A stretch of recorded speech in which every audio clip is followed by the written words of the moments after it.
டேய் உங்க அப்பாவுக்கு போன் பண்ணி இப்போ 2 லட்ச ரூபா சொல்ற, இல்லனா நீ இப்போ டெட் பாடியா தான் போவ. கால் பண்ற.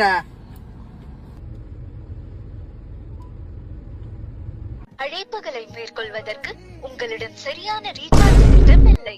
தயவு செய்து உடனடியாக ரீசார்ஜ் செய்யவும்.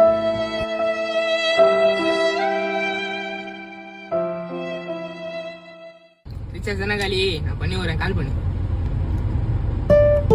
மணி நம்பர்